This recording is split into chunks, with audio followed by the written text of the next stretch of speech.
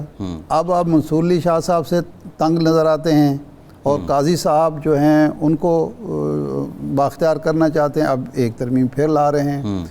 یہی حال 26ویں آئینی ترمیم کا ہے کہ اگر یہ مخصوص نشستیں جو آپ نے غصب کی ہوئی تھیں یہ آپ سے واپس نہ لی جاتی، اور 8 ججز کا، جس کے ساتھ 3 ججز اور بھی اتفاق کر رہے ہیں، 11 ججز کا فیصلہ نہ آتا، تو آپ کو کبھی یاد نہیں آنا تھا کہ جو میثاق جمہوریت تھا اس میں کوئی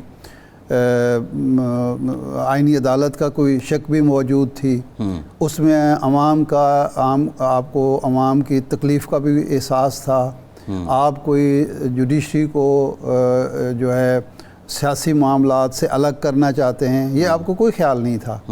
یعنی جو یہ بہت بڑا ذکر ہو رہا ہے میثاق جمہوریت، میثاق جمہوریت 6 میں ہوا، اور 8 میں وہ میثاق جمہوریت ختم ہو گیا تھا، کیونکہ اس میں ایک شک تھی کہ کوئی فریق جو سگریٹری ہے وہ اس فوجی حکومت سے رابطہ نہیں کرے گا، تو جناب محترمہ، اس کی بڑی عام شک تھی کہ ایم کیو ایم کے ساتھ بھی اتحاد نہیں ہوگا، اور سب نے کیا۔ اچھا، یہ ابھی سیاہی بھی خشک نہیں ہوئی تھی 7 میں ہی کہ محترمہ بے نظیر بھٹو کے مذاکرات شروع ہو گئے، اور آپ کو یاد ہوگا کہ اس کے بعد جو ARD تھی وہ ختم ہو گئی، ایک نیا اتحاد میاں نواز شریف صاحب نے بنایا تھا لندن میں، جس میں عمران خان صاحب بھی شامل تھے، محمود اچکزئی وغیرہ۔ یہ تو عمران خان بھی سگریٹری تھے شاید میثاق نہیں، میثاق جمہوریت کے نہیں، اچھا صحیح ہے، یہ کسی نے کہا ہے، ان کو نہیں پتہ، یہ نہیں تھے سگریٹری۔ اچھا، وہ پیپلز پارٹی اور مسلم لیگ نون تھیں، 2 جماعتیں تھیں، اس میں کوئی تیسری جماعت نہیں تھی۔ اچھا، اس کے بعد یہ آپ کا 6 میں ہوتا ہے، 8 میں پیپلز پارٹی کی حکومت آ جاتی ہے، 8 سے 13 تک 5 سال تک پیپلز پارٹی کی حکومت رہتی ہے، کسی کو یہ آئینی عدالت یاد نہیں ہے۔ لیکن ارشاد صاحب یہ کہتے ہیں کہ جو 2008 میں پیپلز پارٹی کی حکومت کی تشکیل تھی، جس میں 6 مہینے مسلم لیگ نون حکومت کے ساتھ رہی، 3 وزارتیں ملی، اب تقریباً وہی دور بنتا ہے، وہ میثاق جمہوریت کی بنیاد پہ ہی ہوا تھا۔ کیا اس میں تھا؟ اور دونوں جماعتیں ابھی بھی میثاق جمہوریت کو آن کرتی ہیں کہ یہ پیپر موجود ہے اور ہم اس کے مطابق چل رہے ہیں۔ مسئلہ یہ ہمارے سیاستدان غلط بیانی میں کوئی مذائقہ نہیں سمجھتے۔ کون سی میثاق جمہوریت؟ اگر میثاق جمہوریت کی تو پیپلز پارٹی سے، حکومت سے نکل کے آئی تھی مسلم لیگ نون۔ میثاق جمہوریت میں جو طے تھا وہ یہ تھا کہ جی کوئی جج جس نے PCO کے تحت حلف اٹھایا ہے وہ نہیں ہوگا، تو وہ تو سارے PCO جج وہاں بیٹھے ہوئے تھے اور مان لیا تھا۔ اور افتخار چودھری صاحب کا جو معاملہ تھا اسی پہ تو جھگڑا ہوا تھا نا، اس کی بحالی پر، وہ تو PCO جج نہیں تھے، وہ بھی تو تھے نا، ان کو تو پورا، یعنی اتنے سال وہ سب سے طویل عرصہ انہوں نے چیف جسٹس کے طور پر، جسٹس حلیم کے بعد ان کا طویل عرصہ ہے، تو کسی کو اعتراض نہیں تھا۔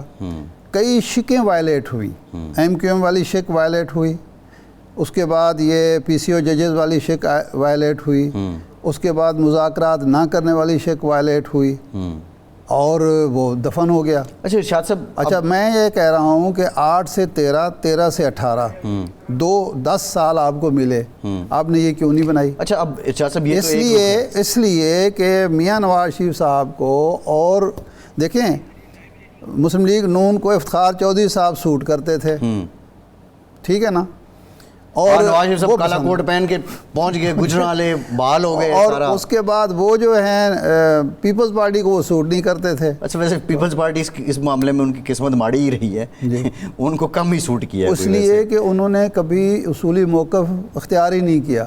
بریک کے بعد بات کرتے ہیں۔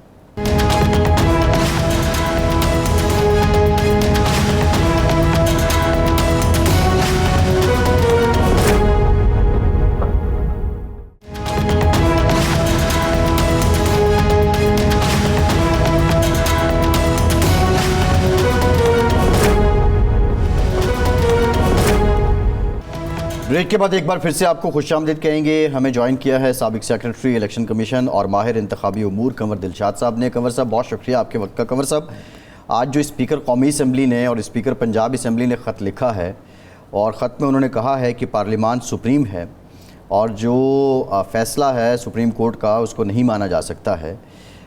کیا حیثیت ہے اس خط کی اور جو استدلال ہے اسپیکر کا آپ سمجھتے ہیں کہ وہ درست ہے؟ خط کی حیثیت جو ہے وہ ایک قسم کی ایک رہنما اصول بتائے ہیں انہوں نے.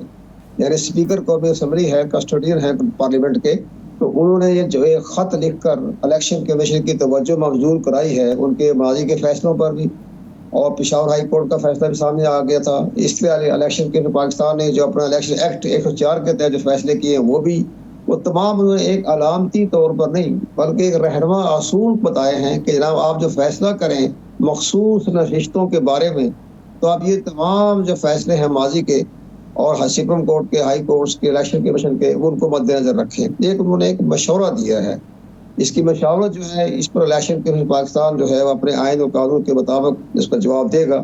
اسی طرح پنجاب اسمبلی کے اسپیکر بڑے پڑھے لکھے آدمی ہیں، انہوں نے بھی ایک قسم کا قانونی طور پر ان کو ایک مشورہ دیا ہے کہ جب آپ اتنا بڑا اہم فیصلہ کرنے والے ہیں تو آپ ان تمام ماضی کے فیصلوں کو مد نظر رکھیں گے. لیکن الیکشن کمیشن پاکستان اس وقت دو راہ پہ کھڑا ہو گیا.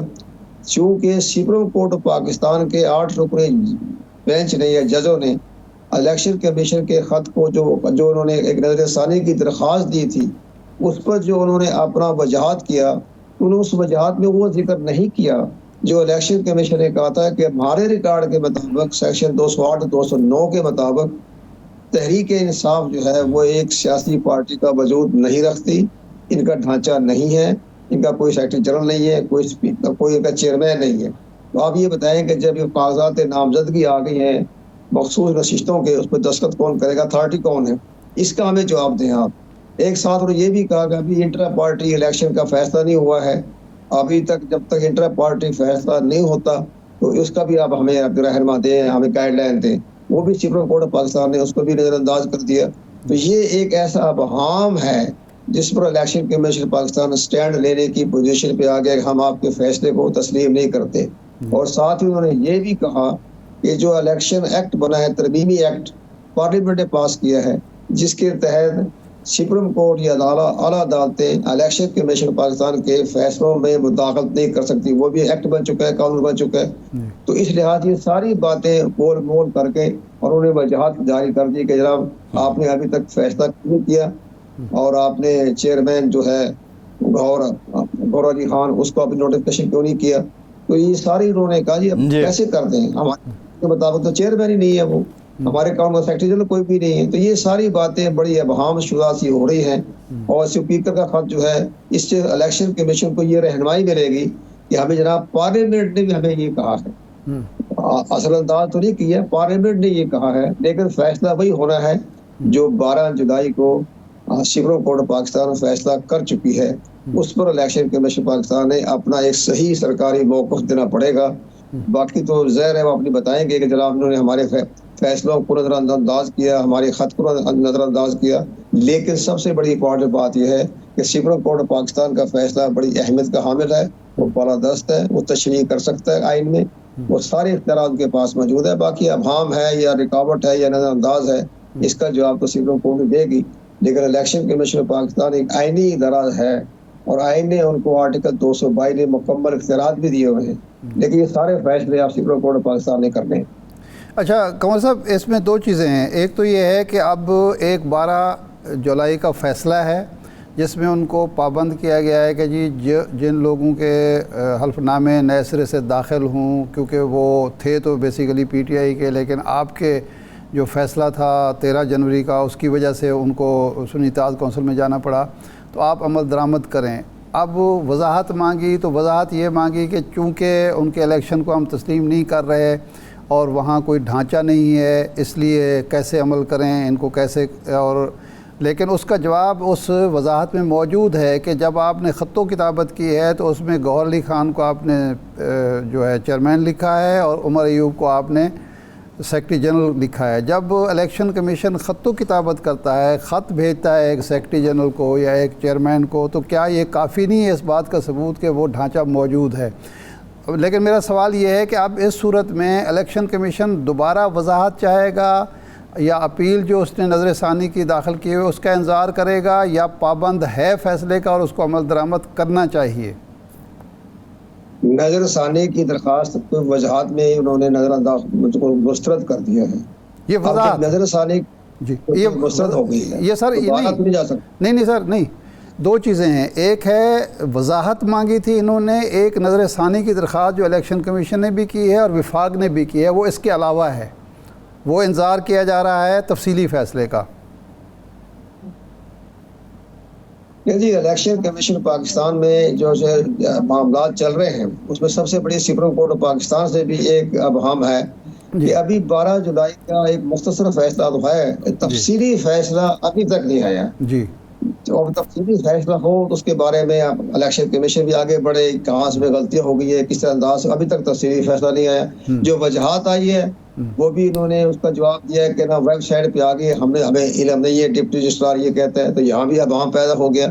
تو اس لیے الیکشن کمیشن کو تو ایک قسم کا راستہ مل گیا یا سپریم کورٹ کے فیصلہ نہ ماننے کا کہ جناب آپ کے ڈپٹی رجسٹرار نے کہا ہے کہ ہم نے تو کوئی ایسا وجہات نہیں جاری کیا, ہماری تو ویب سائٹ پہ کوئی ذکر نہیں ہے. تو یہاں بھی ایک بڑا سپورٹ مل گئی الیکشن کمیشن پاکستان کو, اور پھر اسپیکر قومی اسمبلی کے خط سے بھی سپورٹ مل گئی کہ جناب پارلیمنٹ یہ کہتے ہیں کہ جناب آپ نے یہ فیصلہ کرتے ہو ان چیزوں کو مد نظر رکھنا ہے.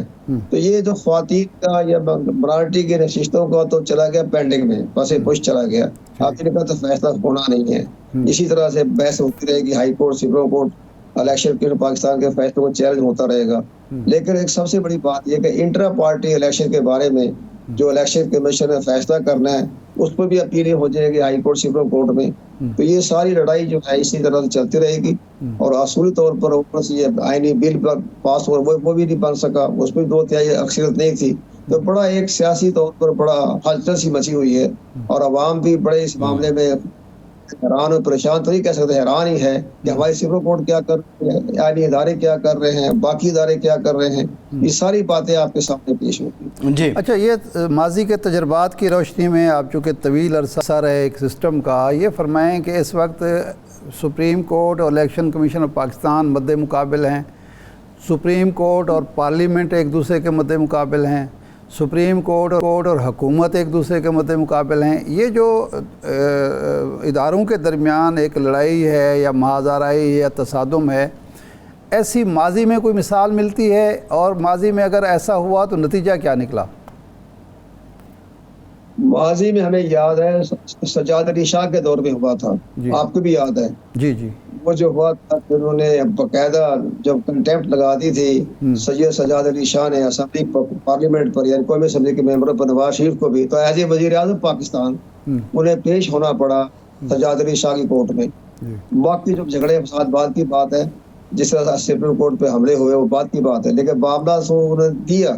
پھر اس کے بعد انہوں نے 13 امینڈمنٹ کے تحت انہوں نے یہ بھی کہہ دیا کہ آرٹیکل 58B جو تھا وہ انہوں نے بحال کر دیا تھا سجاد علی شاہ صاحب. تو بعد میں صدر پاکستان نے تعاون نہیں کیا. لیکن یہ سارے معاملے اس وقت بھی ہوئے ہیں, ماضی کی جو آپ ہم دیکھ رہے ہیں. لیکن سجاد علی شاہ کے زمانے میں تو فاروق لغاری ان کے ساتھ کھڑے تھے, اور کرامت جو جہانگیر تھے وہ بھی کسی نہ کسی حد تک سجاد علی شاہ کو سپورٹ کر رہے تھے. لیکن بہرحال اس وقت بھی نواز شریف گورنمنٹ ڈٹ گئی اور انہوں نے اس کو فیصلے کو تسلیم نہیں کیا. سجاد علی شاہ کو گھر جانا پڑا اور اجمل میاں کو بنانا پڑا چیف جسٹس پاکستان. تو یہ ساری چیزیں آپ کے سامنے ہیں, لیکن یہ اب وہ وقت اب یہاں نہیں ہے. وہ چیف جسٹس ہمارے قاضی فائز صاحب ٹھنڈے مزاج کے آدمی ہیں, ان میں کوئی گرم جوشی نہیں ہے, وہ کوئی گرم جوشی کام نہیں کریں گے, ٹھنڈے مزاج سے کام کریں گے. لیکن اس لحاظ سے وہ مہاجرائی نہیں ہے جو اکتوبر 97 میں ہوئی تھی. لیکن بہرحال سمت اسی طرف جا رہی ہے, اس میں بھی اسی طرح کی باتیں ہوتی رہی تھی. اچھا یہ بتائیں قمر دلشاد صاحب, بظاہر لگتا ہے کہ آئینی بحران بھی ہے, سیاسی بحران بھی ہے, اور یہ جو خط لکھا گیا ہے اس کی بنیاد مخصوص نشستیں ہیں جو سپریم کورٹ نے فیصلہ کیا کہ یہ پی ٹی آئی کو ملنی چاہیے. اس سارے سینیریو میں آئینی قانونی نکات بھی سامنے رکھتے ہوئے, معروضی حالات بھی سامنے رکھتے ہوئے, آپ کو کیا لگتا ہے کہ یہ نشستیں پی ٹی آئی کو ملتی نظر آ رہی ہیں آپ کو؟ پی ٹی آئی کا جہاں تک سب سے بڑا ماخذ ہے نا، ماخذ وہ ہے election commission Pakistan. Election commission Pakistan اس کو پارٹی تسلیم نہیں کرنا. وہ کہہ کر انہوں نے 5 سال سے انٹرا پارٹی الیکشن نہیں کروائے تو ہم ان کو پارٹی کے چیئرمین یا سیکرٹری جنرل کو تسلیم نہیں کرتے. تو یہ بہت بڑی ایک معاملہ ہے کہ جو ماخذ ہے، سورس جو ہے وہ الیکشن کمیشن پاکستان ہے، اور الیکشن کمیشن پاکستان نے اسٹینڈ لے لیا کہ ہم تو اس کی پارٹی کو تسلیم ہی نہیں کرتے. تو یہ سارے معاملہ سپریم کورٹ بھی دیکھے گی، پارلیمنٹ بھی دیکھے گی. پارلیمنٹ تو خیر کھڑی ہو گئی ہے الیکشن کمیشن کے ساتھ، لیکن سپریم کورٹ پاکستان کا جو 25 اکتوبر کے بعد جو چینجنگ آئے گی اس میں بڑے اہم فیصلے آنے. کیا عدالت پابند کر سکتی ہے الیکشن کمیشن کو کہ وہ اس سے متعلق اپنا فیصلہ دے کہ پی ٹی آئی پارٹی ہے یا نہیں ہے؟ اور دے سکتے ہیں.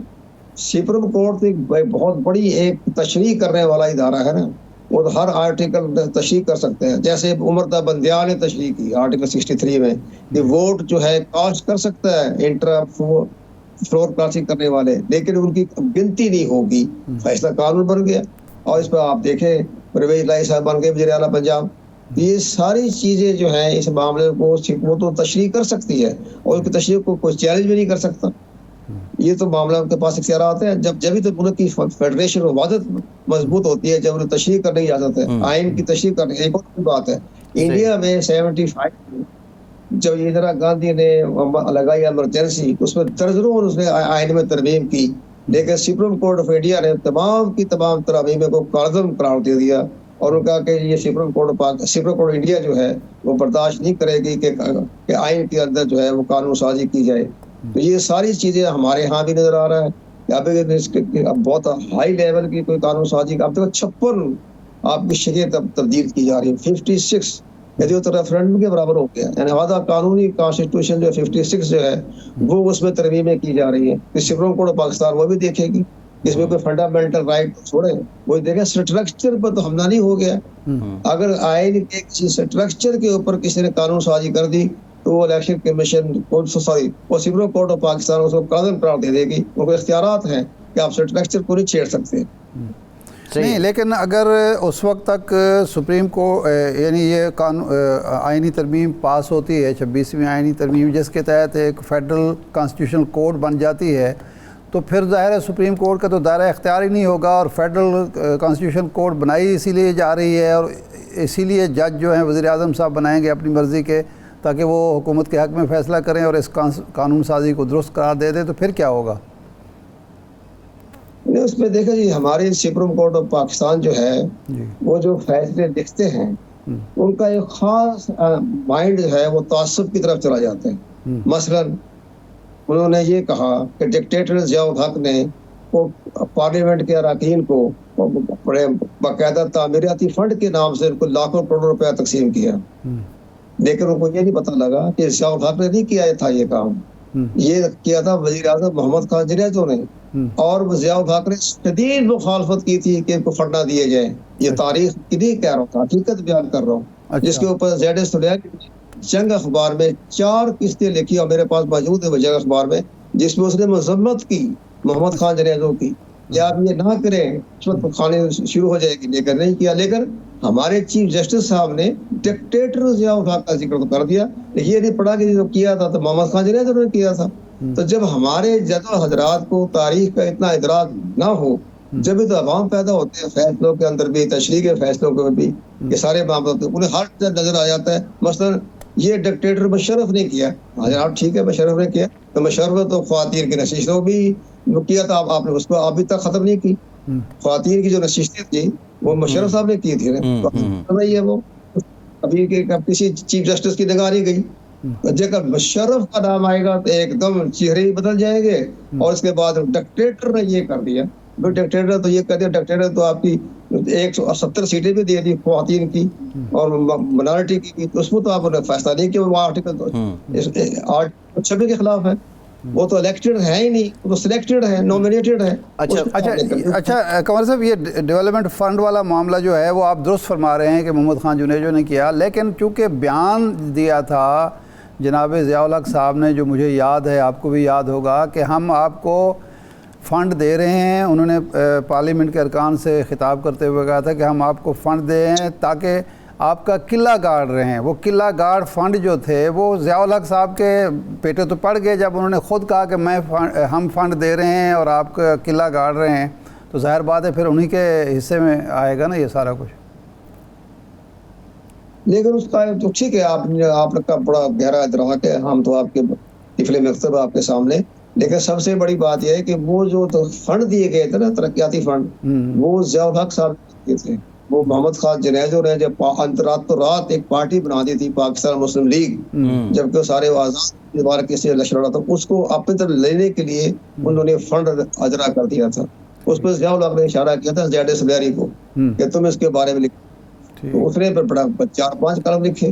لیکن بہرحال کوئی بات نہیں. تو بڑا اچھا قمر صاحب یہ بتائیں, یہ جو آپ نے آئینی ترمیم کا ذکر کیا ہے اور یہ اس وقت ساری بحث بھی اس کے گرد گھوم رہی ہے, یہ آئینی ترمیم اگر اس میں سے کچھ بھی چند بھی پاس ہو جاتی ہیں تو جو اختیارات کا توازن ہے آئین کے تحت, آپ وہ سمجھتے ہیں وہ برقرار رہے گا, یا اس وقت آپ سمجھتے ہیں کہ عدالتوں کے پاس اختیارات زیادہ ہیں اور پارلیمان کے پاس کم ہیں, یا اس ترمیم کے بعد پارلیمان زیادہ با اختیار ہو جائے گی؟ نہیں, جو آئین ساتھ جو ہو رہی ہے آئینی ترمیم وہ تو ختم ہو گئی نا. وہ تو قومی اسمبلی کا اجلاس بھی ختم ہو گیا اور اس کے ساتھ ساتھ وہ بھی ختم ہو گئی. اب تو نئے سرے سے ڈرافٹ بن رہا ہے جس میں بڑا نرم گوشہ ہوگا, اور جو کنٹروورشل قسم کی جو شکیں ہیں وہ ختم کر دی جائے گی. تو ٹھیک ہے, اس میں بہت اچھے فائدے بھی ہیں. مجھے خوشی اس بات کی ہوئی جب بلوچستان اسمبلی کی سیٹیں بڑھائی گئی, وہ درست فیصلہ ہے. 65 کو 81 کر دی گئی. یہ تو چند باتیں اس میں ہے, اچھی اچھی باتیں بھی ہیں. اور ساتھ یہ بھی ایک بڑی اہم شک ہے آرٹیکل 63(1) جس کے اوپر جسٹس مرتب بندیال نے کہا تھا ووٹ گنتی ہو سکتی ہے, کاؤنٹ نہیں ہو سکتے, وہ کاسٹ ہو سکتا ہے, وہ انہوں نے ختم کر دی. اس میں ختم کیا کہ نہیں جی, ان کی انٹرا فلور پاسنگ جو ہے ان کو سزا نہیں ملے گی اور وہ کر سکتے ہیں. اس پر نواز شریف, ہماری اطلاع کے مطابق نواز شریف صاحب نے اس پر سخت رد عمل کا اظہار کیا. اس طرح کا مطلب یہ کہ ہماری پارٹی میں بھی لوگ جو ہے انٹرا فلور پاسنگ کر جائیں گے, پتہ بھی نہیں چلے گا راتوں رات. تو انہوں نے اس پر ناراضگی کا اظہار کیا. ہماری ممکن ہے غلط خبر ہو, لیکن ہماری اطلاعات یہ تھی کہ انہوں نے اس پر شدید رد عمل کا اظہار کیا. تو یہ اسی طرح سے جو الیکشن کمیشن پاکستان کے بارے میں بھی جو ہے وہ ٹھیک ہے کہ جب تک نیا چیف الیکشن کمیشن نہیں آ جاتا اس وقت وہ کنٹینیو کرے, جیسے کہ پریزیڈنٹ پاکستان کا انتخاب نہیں ہوتا اس وقت تو. جی صحیح. لیکن اس میں قمر صاحب یہ تو ٹھیک ہے کہ بلوچستان کی سیٹیں بڑھائی جا رہی ہیں, لیکن بلوچستان اسمبلی کی سیٹیں بڑھائی جا رہی ہیں اور قومی اسمبلی میں ان کی سیٹیں نہیں بڑھائی جا رہی ہیں. جو شکوہ اصل بلوچستان کو ہے کہ ہماری چونکہ قومی اسمبلی میں سیٹیں کم ہے, اس لیے وفاق ہمیں درخور اعتناع نہیں سمجھتا. کوئی حکومت سمجھتی ہے کہ 14 یا 17 سیٹوں کے لیے ہم کیا اس کو ناز برداری کریں. ایک تو یہ پہلو ہے. دوسرا جو election commission, chief election commissioner کے حوالے سے یہ بات تو درست ہے کہ جب تک نیا نہیں آتا پرانا کام کرے, لیکن ساتھ ہی کہہ دیا کہ سینٹ اور قومی اسمبلی جو ہے وہ ایک قرارداد کے ذریعے, اکثریتی قرارداد کے ذریعے اس کی مدت 3 سال بڑھا سکتے ہیں. تو یہ تو کوئی جواز نہیں بنتا کہ اگر قراردادوں سے مدت ملازمت بڑھانا شروع کر دی تو پھر تو یہ کوئی انت ہی نہیں ہوگا. نہیں, قراردادوں کی تو کوئی ویلیو نہیں ہوتی, جب مشاورت ہی ہوتی ہے نا, اشارہ ہی ہوتا ہے نا. اصل تو ہوتی ہے بل قانون سازی کرنا. جی ہاں, قرارداد ایک سپورٹ دیتی ہے کہ آپ میں اس میں موجود ہے, اس آئینی ترمیم میں یہ ہے کہ اس کے ذریعے 3 سال مدت بڑھائی جا سکتی ہے. آئینی ترمیم کے اندر ایک سب سے بڑی جو شک ہے وہ ہے آپ کی آئین کے اندر ایک کانسٹیٹیوشنل یا فیڈرل کوڈ بنانا. اس فیڈرل کوڈ کے اختیارات کیا ہوں گے, ٹرم ریفرنس کیا ہوگا, اس کا چیف جسٹس کون ہوگا, یہ سارے معاملات ہمارے ہاں وہ انڈیا کی جمہوریت نہیں ہے, انڈیا کی روایت نہیں ہے جو چلا رہے ہیں کہ باقاعدہ چلتا رہے گا, کوئی گڑبڑ نہیں کرتے. یہاں تو دونوں شخصیات کا آپس میں ماجرائی ہو جائے گی, تصادم ہو جائے گا.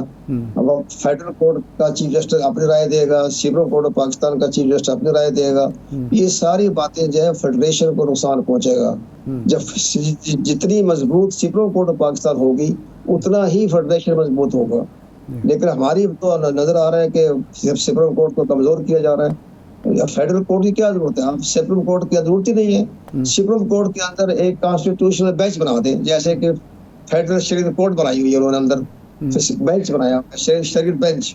اسی طرح اپنے کانسٹیٹیوشنل بینچ یا اسلام آباد ہائی کورٹ کو اختیارات دے دیں کہ جی آپ اپنے آئینی طور پر جو بھی پیش آئے آپ کی طرف آئیں گے. باقاعدہ ایک فیڈرل کوڈ بنانا اور اس کا ساتھ ججز اور ریٹائرڈ ججوں کو رکھنا یہ ہمارے مفاد میں نہیں ہے موجودہ سیاسی صورتحال کو دیکھتے ہوئے. امیچور لوگ اس امیچور سیاستدان ہیں. جی ٹھیک بہت شکریہ کنور دلشاد صاحب کا. ایک بریک کے بعد واپس آتے ہیں.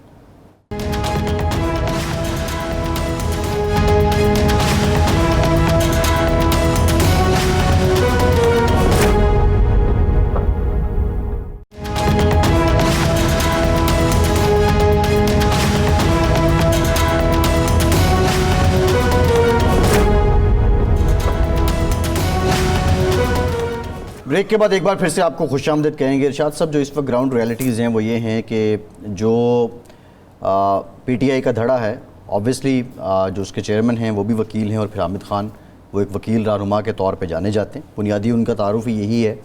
آج ایک وکلا کنونشن ہوا, پی ٹی آئی کے حامی جو وکلا تھے اور جو آئینی ترمیم کے مخالف وکلا تھے انہوں نے بھی اس میں شرکت کی ہے. ایک تو پریشر وہاں سے حکومت پہ آ رہا ہے, دوسرا پریشر پی ٹی آئی کا اٹ سیلف.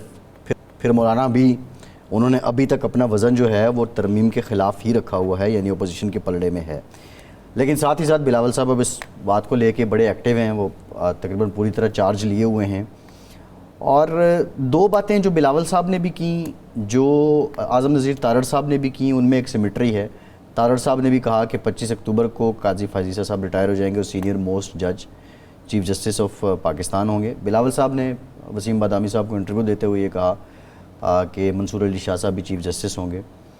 اب جو ترمیم آ رہی ہے پھر اساد, اب کیا ہوگا اس ترمیم میں, کیا ہوگا؟ ایک دو چیزیں. پہلی بات تو یہ ہے کہ جو کل کنونشن ہوا, جو اجلاس تھا وہ بار کونسلوں کا تھا اور سپریم کورٹ بار ایسوسی ایشن کا تھا, اور اس میں جو اتفاق رائے نہیں ہوا کسی آئینی ترمیم کے حوالے سے. مثال کے طور پر وائس چیئرمین جناب فاروق ایچ نائک صاحب نے کہا تھا کہ ہمارے پاس سامنے تو ہے نہیں کہ آپ ترمیم کیا کرنا چاہتے ہیں. پشاور کے نمائندے نے کہا کہ جناب یہ اب مشورہ کرنے آ رہے ہیں, یہ پہلے آپ آتے. شہزاد سمتھنگ نام تھا. شہزاد شوکت صاحب نے بھی اعتراضات کے, جو سپریم کورٹ بار ایسوسی ایشن کے صدر ہیں. اس کے بعد سندھ اور بلوچستان کے جو نمائندے تھے انہوں نے کہا کہ جی ہم تو اس کے حق میں نہیں ہوں کہ ایک نئی آپ بنائیں. تو وہاں ایک اختلاف رائے تھا. اعظم نذیر تارڑ صاحب کے جو تجاویز تھیں اور جو دلائل تھے ان کو من و عن تسلیم نہیں کیا گیا. اسی لیے انہوں نے کہا جی پھر ایک ہفتہ آپ لے لیں اور آپ بیٹھ کے کچھ ہمیں تجاویز دے دیں. اس کے برعکس آج جو کنونشن ہوا اس میں اتفاق رائے تھا, اور ایک بات پہ تو بہرحال اتفاق رائے تھا کہ جی اس پارلیمنٹ کو, چونکہ یہ فارم 47 کی پیداوار ہے, یہ ترمیم آئینی ترمیم کرنے کا حق نہیں ہے. اور دوسرا یہ ہے کہ جو ایک کورٹ کے مقابلے میں, سپریم کورٹ کے مقابلے میں ایک فیڈرل کورٹ بنائی جا رہی ہے, وہ کسی صورت میں قابل قبول نہیں ہے. اس کے جواز یہ پیش کیا جاتا ہے کہ جی ہم برٹش جو روایات ہیں, پارلیمانی نظام ہے, اس کے تحت ہمیں کامن لا کو فالو کرتے ہیں, جس میں اس طرح کی یہ وہاں ہوتا ہے جہاں سول لا فرانس ہے, جرمنی ہے, اس طرح کے جو ممالک ہیں, اٹلی ہے, پولینڈ ہے, وہاں یہ فرق کیا ہے؟ کامن لا اور سول لا کا فرق کیا ہے ارشاد صاحب؟ کامن لا یہ ہے کہ جس میں تحریری آئین ہیں, آئین کے تحت طے شدہ اختیارات ہیں فیڈریشن کے, ٹھیک ہے نا جی, اور قوانین جو ہیں مرتب ہو چکے ہیں. جہاں یہ صورتحال نہیں ہے اس کو وہ کہتے ہیں, ایک اور ٹرم ہے جو مجھے اس وقت ذہن میں نہیں آ رہی, لیکن وہ سول لا اس کو سمجھا جاتا ہے, کہ جہاں اختیارات کا تعین واضح نہیں ہے تو اس کی صورت میں جو ہے وہاں ایسی صورت نہیں بن سکتی, کیونکہ یہ ایک تضاد ہوگا, دو عملی ہوگی. وہاں جو ہے عام طور پر صدر یا جو ہیڈ آف اسٹیٹ ہے وہ بااختیار ہوتا ہے, اور پارلیمنٹ جو ہوتی ہے وہ ماتحت, یا وزیر اعظم جو ہوتا ہے وہ ایک ماتحت ادارہ ہوتا ہے. یہاں جو ہے اختیارات کا توازن جو ہے وہ پارلیمنٹ کے حق میں ہے, اور سپریم کورٹ جو ہے ایک تشریح کرنے والا ادارہ ہے. تو اس لیے اگر دو چیف جسٹس آپ بنائیں گے ملک میں تو پھر دو وزیر اعظم بھی بنا دیں, پھر آپ دو صدر بھی بنا دیں, اور سو آن، پھر بڑھاتے چلے جائیں اس منطق کو اگر 2. اور دوسرا یہ ہے کہ سپریم کورٹ، تو سپریم کا لفظ جہاں آپ نے لگا دیا ہے، جب سپریم کورٹ ہے تو پھر وہ تشریح کا کام، بیسک کام تو اس کا یہی ہے. سپریم کورٹ کا اصل جو کام ہے وہ تو یہی ہے کہ جو صوبوں کے درمیان، مرکز کے درمیان صوبوں کے باہمی اختلافات ہوں، آئین کی تشریح کا معاملہ ہو، پارلیمنٹ اور صوبائی اسمبلیوں کے، یہ ساری چیزیں اس نے سپریم کورٹ نے دیکھنی ہے اس کا، اور وہ ایپلیٹ کورٹ بھی ہے. تو آپ اگر یہ اختیارات، نہیں تو یہ ارشاد صاحب، تو یہ کیا فارمولہ ہے کہ ایک فیڈرل کانسٹیٹیوشنل کورٹ ہو، اور جس طرح ہائی کورٹس کے بعد ایپلیٹ سپریم ہے، تو اگر وہ عدالت بن جائے مثال کے طور پہ، تو پھر یہ معاملہ جو اتنا گرم ہے یہ ٹھنڈا ہو جائے گا؟ نہیں ہوگا نا. اس لیے نہیں ہوگا کہ بھئی جو آپ کا بیسک سٹرکچر آئین کا ہے وہ آپ اس کو متاثر کر رہے ہیں. آپ کو پھر پارلیمانی سکیم بھی تبدیل کرنی پڑے گی، یہ پارلیمانی نظام کو بھی تبدیل کرنا پڑے گا. اختیارات کا توازن، آپ اگر سپریم کورٹ کے اختیارات کو تقسیم کر رہے ہیں، پھر وزیر اعظم کے اختیارات کو بھی تقسیم کریں، صدر کے اختیارات، صدر کو اس میں حصہ دار بنائیں، پھر اور جو اداروں کے معاملات ہیں ان کو بھی آپ تقسیم کرنا پڑے گا. توازن پھر ہر جگہ لانا پڑے گا نا. ایک ادارے میں کیوں توازن لانا چاہ رہے ہیں؟ اب دیکھیں اور وہ ایک اور اپنی مرضی کا توازن، اپنی ابھی جو مرضی صدر کا پاکستان ہے، جی، ایگزیکٹو کا سربراہ تو وہ ہے، ایگزیکٹو اتھارٹی، ایگزیکٹو کا یعنی وہ ایسا ہے جو پابند ہے وزیر اعظم کی ایڈوائس کا. لیکن جو ایگزیکٹو اور جوڈیشل اتھارٹیز جو ہیں، اتھارٹی جو ہے وہ اس میں جو ہے ویسٹ کرتی ہے، ٹھیک ہے نا. اور تمام، میرا سوال یہ ہے ارشاد صاحب کہ صدر جو ہے بیشتر معاملات میں پابند ہے وزیر اعظم کی ایڈوائس کا، اور اس کے جو بیشتر کا سب کے سب معاملات میں تقریباً، اور اس کے جو دستخط ہیں وہ اپوائنٹی کے ہیں، وہ اپوائنٹ کرے گا، اور وہ خواہ وہ الیکشن کمشنر ہے، خواہ وہ چیف جسٹس ہے. اس عہدے کا پھر فنکشن کیا ہے؟ یہ کیا ہے مطلب اس کا؟ یہ ہم نے چونکہ ڈرائیو کیا ہے یو کے سے، وہاں تو بادشاہ ہے، یہ بادشاہ کا نائب ہے، یہ بادشاہ کی جگہ پہ ہم نے پریزیڈنٹ رکھ دیا ہے. اور فیڈریشن کے سارے جو اختیارات کا منبع ہے وہ صدر کو بنایا گیا ہے. بادشاہ الیکٹڈ تو نہیں ہے وہاں پہ، وہ تو موروثی چل رہا ہے. نہیں، ہم تو وہ ظاہر بادشاہ تو نہیں بنا سکتے تھے. ہم نے تو لیگل یہ کانسیپٹ جو ہے آسٹریلیا میں، انڈیا میں، بنگلہ دیش میں، پاکستان میں، جہاں بھی فیڈرل پارلیمنٹری سسٹم ہے وہاں صدر ہے، لیکن اس کے پاس اختیارات وہ نہیں ہیں. اور اختیارات جو ہیں وہ پرائم منسٹر کے پاس ہیں، لیکن وہ اختیارات کا استعمال کرتا ہے صدر کے نام پہ. تمام ادارے، بات سمجھ نہیں آ رہی ہے، آپ کو سمجھ آ جائے گی کہ جو میں نے عرض کیا ہے نا کہ سپریم کورٹ ایک سپریم ادارہ ہے. 3 ادارے ہیں اس پر. ہمارا جو کانسٹیٹیوشن سکیم ہے اس کے اندر مقننہ ہے، جوڈیشری ہے اور پارلیمنٹ ہے، حکومت ہے. اب حکومت کی سربراہی جو ہے وہ ہے وزیر اعظم کے پاس، ٹھیک ہے نا جی. پارلیمنٹ جو ہے ایک ادارہ ہے، اس کا سربراہ وہ ہے اسپیکر ہے. ایک اپنا جوڈیشری ہے جس کا ہائر ادارہ جو ہے وہ سپریم کورٹ ہے، اس کا سربراہ جو ہے وہ سپریم کورٹ کا چیف جسٹس نہیں ہوتا، چیف جسٹس آف پاکستان کہا جاتا ہے. جی. اب یہاں آپ 2 چیف جسٹس لائیں گے، 2 سپریم کورٹس لائیں گے، اور اختیارات کا پھڈا چلے گا. یہ پارلیمانی سکیم کو بھی آپ متاثر کر رہے ہیں. نہیں تو یہ کانسٹیٹیوشنل کورٹ کے چیف جسٹس کو چیف جسٹس آف پاکستان اگر بنا دیں گے تو وہ سپریم کورٹ، سپریم جس کے ساتھ آپ لگا رہے ہیں اس کو وہ اس کے کمتر درجہ دیں گے. نہیں، میرا یہ سوال ہے، ہائپوتھیٹیکل کوسچن ہے. اس کی وجہ ضرورت کیا ہے؟ پہلی چیز تو ہے، بنیادی سوال یہ ہے کہ ضرورت کیا ہے. جو بیان کیا جواز یہ دے رہے ہیں کہ جی عدالتی جو سیاسی معاملات ہیں اس کی وجہ سے تاخیر ہوتی ہے. تو اس کے لیے بہترین تجویز سارے ابھی یہ بھی کہہ رہے تھے قمر صاحب، اس سے پہلے وسیم سجاد صاحب نے بھی کہا، ہم بھی کہتے رہے ہیں کہ آپ سپریم کورٹ کے 5 جج، جس طرح انڈیا میں ایک مثال موجود ہے، آپ 5 ججوں کا ایک بنا دیں کہ جی یہ جو جتنے بھی پولیٹیکل اور کانسٹیٹیوشنل ایشوز ہوں گے وہ دیکھیں گے. ایک نیا ادارہ جب بنائیں گے کروڑوں اربوں روپے کے اخراجات آئیں گے. ایک اختیارات کی تقسیم کا جو فارمولہ ہے وہ آپ متاثر کریں گے، معاشرے کے اندر ایک ہیجان پیدا کر رہے ہیں، آپ عوام کو یہ تاثر دے رہے ہیں کہ چونکہ سپریم کورٹ موجودہ جو ہے وہ اتنی مضبوط ہو چکی ہے کہ وہ اپنا جو نظر ثانی کا اختیار ہے وہ استعمال کرتی ہے، وہ ماتحت ادارہ بننے کے لیے تیار نہیں ہے، اس لیے ہمیں یہ قبول نہیں ہے۔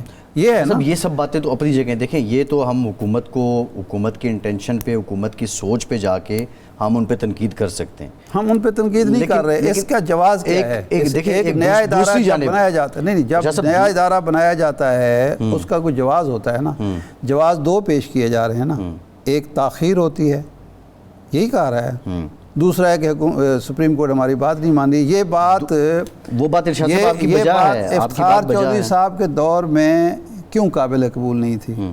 اس لیے کہ افتخار چودھری صاحب وارہ کھاتے تھے، مسلم لیگ نون کو وارہ کھاتے تھے، پیپلز پارٹی کو وارہ نہیں کھاتے تھے، پیپلز پارٹی وکٹمائز ہوئی ہے، کہتی رہی تو نہیں مانے گی نا۔ اس کے بعد لیکن نون لیگ نے ثاقب نثار بھی تو بھگتے ہیں نا، ثاقب نثار تو پی ٹی آئی کو وارہ کھاتے تھے نا، ٹھیک ہے، یہ تو فیکٹس ہیں۔ میں وہی کہہ رہا ہوں کہ اگر آپ ہر حکومت اپنی مرضی کے ادارے بننا شروع کر دے، اچھا یہ تو دو بن گئے، اگلی حکومت آئے گی اس کو تنگ کر رہا ہوگا فیڈرل کورٹ، وہ ایک اور کورٹ بنائیں گے۔ اب میرا جو سوال ہے، جو میں آپ سے پہلے بادشاہت والی صدر والی بات بھی کر رہا تھا، میں کہتا ہوں کہ یہ ہمارے سیاستدان، یہ ہمارے حکمران کسی قاعدے، ضابطے، آئین، قانون کو ماننے کی عادت ڈالیں۔ آپ کی بات بالکل ٹھیک ہے، خود بدلتے نہیں، قرآن کو بدل دیتے ہیں۔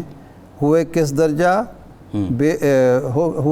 درجہ فقیہان حرم بے توفیق، کہ خود کو بدلو، اپنی عادتیں بدلو، یہ اتھارٹیرین رول کی جو تمہیں ایک پڑ گیا ہے چسکا، یہ اس کو ختم کرو، خود بھی عدالتوں کے سامنے، فیصلوں کے سامنے سر تسلیم خم کرو، خواہ تمہیں پسند آئے یا نہ آئے، عوام کو بھی کسی قاعدے قانون کا پابند بناؤ۔ میں آپ کی بات سے متفق جب ہوں، لیکن میرا سوال یہ ہے، مارشل لاء، میں آپ کو ضیاء الحق کے دور میں ہمارے سیاستدان کہتے تھے کہ جی ضیاء الحق کہتے ہیں کہ جی ہم مشرف کے دور میں کہ جی ہم اشارے کی پابندی کرائیں گے، آئین کی تو آپ پابندی نہیں کرتے، اشارے کی کیسے پابندی کرائیں گے؟ یہ ایک بڑی بات ہوتی تھی۔ بھئی آپ آئین کو نہیں مان رہے، آپ سپریم کورٹ کو نہیں مان رہے، تو آپ کی بات کون مانے گا؟ یہ آپ اپنے لیے گڑھے کھود رہے ہیں۔ اگر ہر شخص کو یا ہر گروہ کو یہ اجازت دے دی جائے تو اس کی پھر وہ ایک ہے ماما جی کی عدالت، ایک فلم ہے، وہ ایک صاحب ہیں، غالباً لہری ہیں یا رنگیلا ہیں یا کوئی مزاحیہ ہیں، یہ مجھ سے تو پہلے اپنی ہاں تو وہ جہاں بیٹھتے ہیں وہ عدالت لگا لیتے ہیں، تو ان کو وارہ کھاتی ہے ہمارے سیاستدانوں کو ماما جی کی عدالت۔ جناب عمران خان صاحب کے دور میں حکومت کو قاضی صاحب پسند نہیں تھے، ان کے خلاف ریفرنس داخل کر دیا، بعد میں پچھتانا پڑا، ٹھیک ہے نا۔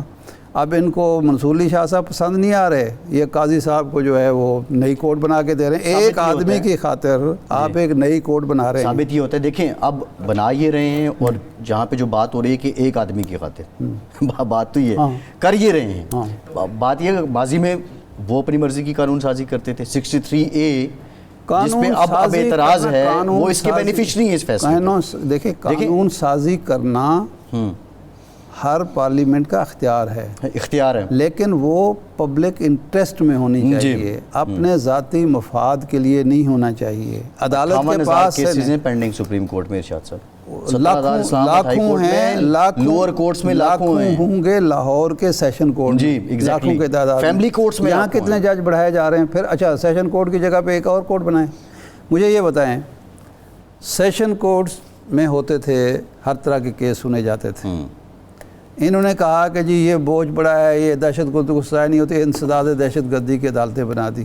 اب تکلیف ہے کہ انسداد دہشت گردی کی عدالتیں تو فیصلے نہیں کرتے، یہ کہتے ہیں، روز کہتے ہیں، فیکٹ ہے، دہشت گردوں کو جتنی سزائیں فائدہ کیا ہوا؟ ملٹری کورٹ سے، مجھے یہ بتائیں پھر فائدہ کیا ہوا جس کا اثر ہوا ہے؟ اس کا مطلب پورے ملک میں ملٹری کورٹ بنا دیں؟ نہیں، وہ بھائی میں یہ کہتا ہوں استعداد بڑھائیں، نہیں، پہلی چیز نمبر 1 کیس جو ہے FIR یا کیس جو ہے وہ جائز کسی مجرم کے خلاف بننا چاہیے، سیاسی بنیادوں پر نہیں بننا چاہیے، پہلی۔ دوسرا آپ کی پراسیکیوشن مضبوط ہو۔ دہشت گردی کا قانون اس قدر مس یوز ہوا ہے کہ وہ مذاق بن گیا ہے۔ عدالتیں جو فیصلہ کریں گی وہ تو جو آپ حقائق پیش کریں گے اس کی بنیاد پر کریں گی.